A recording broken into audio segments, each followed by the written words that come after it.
SSL, otherwise known as Secure Sockets Layer, is basically a method of encryption. It encrypts the content coming to and leaving your website to keep it secure, to prevent people from embedding malicious code or otherwise like messing with the stuff that comes in and out of your website. It's basically a gatekeeper.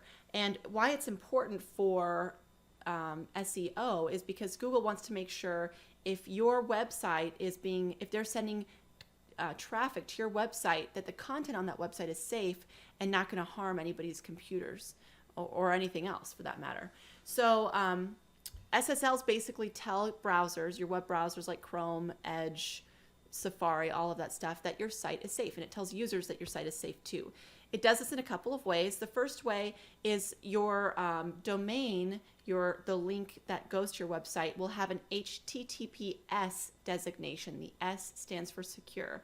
There's also, in a lot of browsers, there's a little padlock to the left of your permalink, that your URL, that indicates that there's an SSL on that website. So there's a couple different ways to visually signal to users that your web content is safe.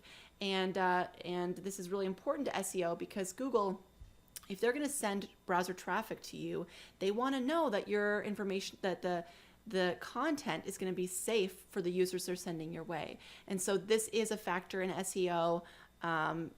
You're going to see that they want to have that your information secure. So SSL's kind of important. Put that on your checklist.